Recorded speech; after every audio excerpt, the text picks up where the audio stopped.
السلام علیکم. زه یم انیس خان او نن دی د نومبر 21 تاریخ یو درې بین الاقوامي خبرونه دي او ډیر اهم دي.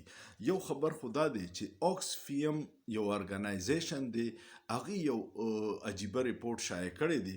هغه وایي چې فوربیز یو میګزین دی چې کوم د دنیا د عرب پتیانو اعداد و شمار شایع کوي چې د کم عرب پتیانو څومره دولت دی. نن سبا 22-23 نه په جنوبي افریقا کې د G20 ملکونو کانفرنس دی. G20 ملکونه هغه دي چې کوم د دنیا شل غټ معیشتونه دي، د هغوی تنظیم دی، د هغوی کانفرنس کېږي په جنوبي افریقا کې. نو فوربیز میګزین چې کوم ډیټا ده هغې باره کې اوکسفیم ارګنایزیشن وایي چې په تیر یو کال کې د G20 ملکونو عرب پتیانو 2.2 کرب ډالر منافع کړي. دا شوه تقریبا 2200 عرب ډالر، 2200 عرب ډالر په یو کال کې د G20 ملکونو عرب پتیانو منافع حاصل کړي. د هغوی مجموعي دولت چې دی د دغې منافع سره 15.6 کرب ډالر شو. 15.6 کرب مطلب دی 15,600 عرب ډالر. مونږ د دې نه اندازو کې چې دا څومره لوی دولت دی چې مونږ یو عرب ډالر د IMF نه غواړو څومره منتونه کوو، نو دا یو عرب نه دی، دا 15,600 عرب ډالر د دغې G20 ملکونو د عرب پتیانو مجموعي دولت دی. په یو کال معذرت مری نن سبادار چا خرابی دي، په یو کال کې پکې 2200 عرب ډالر اضافه شوی.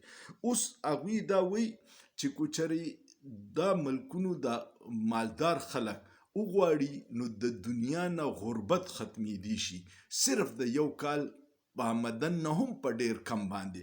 دنیا کې دی وخت کې چې دی نو چې 3.8 عرب خلک لکه 3 اربه او 80 کروڑ خلک د خط غربت نه کم لاندې ژوند تیری. غربت دغه ته وایي چې یو وخت روټۍ ملاویږي په ټوله ورځ کې، دا خط غربت نه لاندې دی.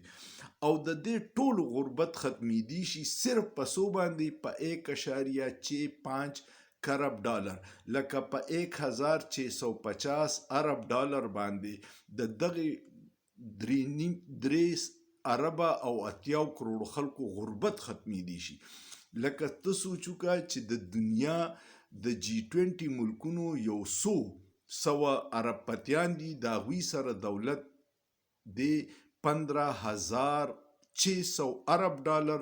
په یو کال کې د هغوی په آمدن کې اضافه 2200 عرب ډالر شوی، او د 3 ارب 80 کروڑ خلکو غربت ختمولو دپاره د کال صرف 1650 عرب ډالر ضرورت دی.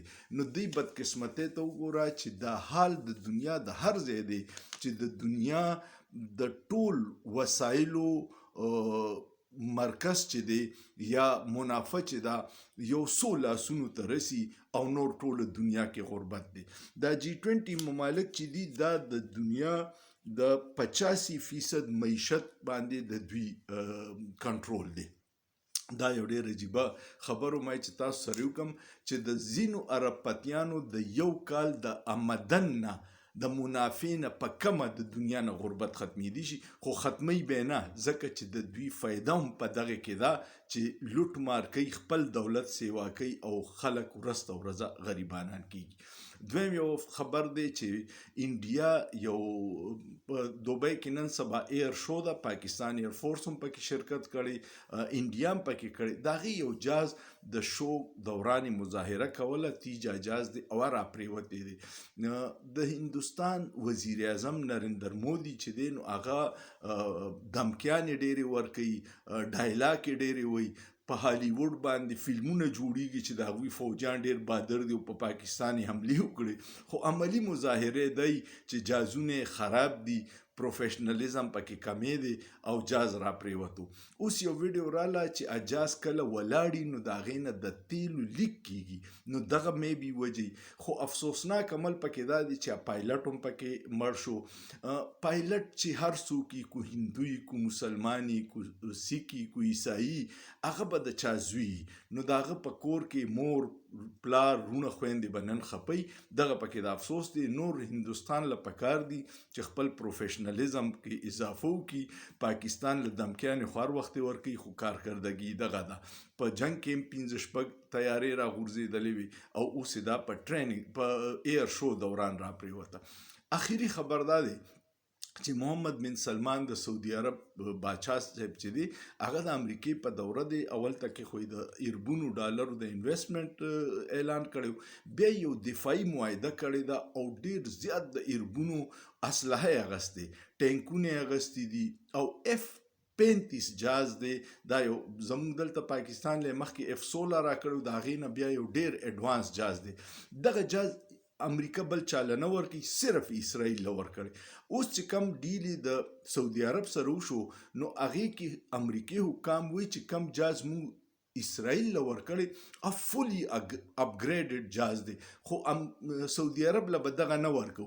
د دې مثال داسې والی چې تاسو یو نوی موټر الی نو یو موټر یې اټومیټیکي شیشې په بټنو دغه کېږي فول آپشني او یو مینول ګیر لګي شیشې به یې ته په لاس کته کې راکوځې. نو اسرائیل له ورکړي هغه اټومیټیک صحیح جازونه او سعودي عرب له به ورکوي د هغې نه کم ګریډ.